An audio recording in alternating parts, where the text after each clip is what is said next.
ఆశ్చర్యకరమైన బైబిల్ పాఠముగా లేవియాకాండము 11వ అధ్యాయము 29వ వచనం నుండి చివరి వచనం మటుకు చదువుకుందాము.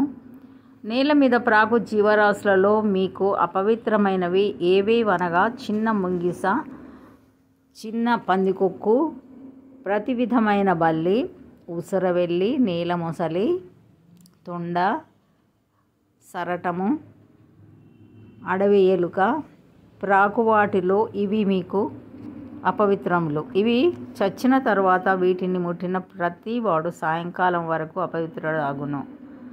వాటిలో చచ్చిన దాని కళేబరము దేని మీద పడునో అది అపవిత్రమగును. అది చెక్క పాత్రయే గాని, బట్టయే గాని,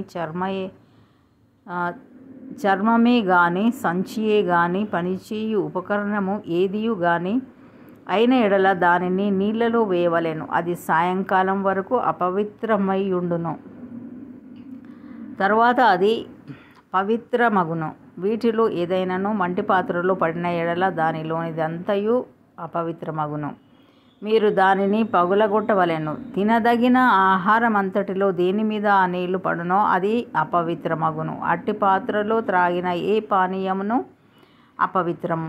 వాటి కళేబరములలో కొంచెం దేని మీద పడునో అది అపవిత్రమగును. అది పొయ్యి అయినను కుంపటి అయినను దానిని పగలగొట్టవలెను. అవి అపవిత్రములు. అవి మీకు అపవిత్రములుగా ఉండవలెను. అయితే విస్తారమైన నీళ్లు గల ఊటలో గాని గుంటలో గాని కళేబరము పడినను ఆ నీళ్లు అపవిత్రములు కావు గాని కళేబరమునకు తగిలినది అపవిత్రమగును. వాటి కళేబరములలో కొంచెము విత్తుకట్టు విత్తనముల మీద పడినను అవి అపవిత్రములు కావు గాని ఆ విత్తనముల మీద నీళ్లు పోసిన తర్వాత కళేబరములో కొంచెము వాటి మీద పడిన ఎడల అవి మీకు అపవిత్రములగును. మీరు తినదగిన జంతువులలో ఏదైనాను చచ్చిన ఎడల దాని కళేబరము ముట్టువాడు సాయంకాలం వరకు అపవిత్రుడగును. దాని కళేబరములో ఏదైనాను తినువాడు తన బట్టలు ఉదుక్కొని సాయంకాలం వరకు అపవిత్రుడగును. దాని కళేబరమును మోయేవాడు తన బట్టలు ఉదుక్కొని సాయంకాలం వరకు అపవిత్రుడగును. నేల మీద ప్రాకు జీవరాశులన్నీ హేయములు, వాటిని తినకూడదు. నేల మీద ప్రాకు జీవరాశులన్నిటిలో కడుపుతో చరించు దానినైనను, 4 కాళ్లతో చరించు దానినైనను, చాలా కాళ్ళు గల దానినైనను మీరు తినకూడదు. అవి హేయములు.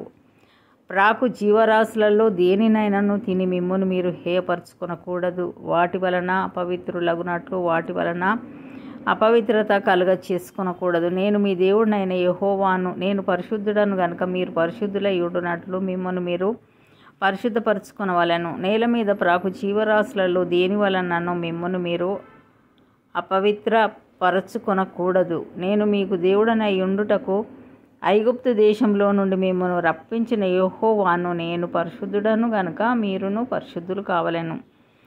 అపవిత్రమైన దానికిని పవిత్రమైన దానికిని తినదగిన తినదగని జంతువులకును భేదము చేయునట్లు జంతువులను గూర్చియు పక్షులను గూర్చియు జలచరములైన సమస్త జీవులను గూర్చియు నేల మీద ప్రాకు సమస్త జీవులను గూర్చియు చేసిన విధి ఇదే అని చెప్పుమనెను.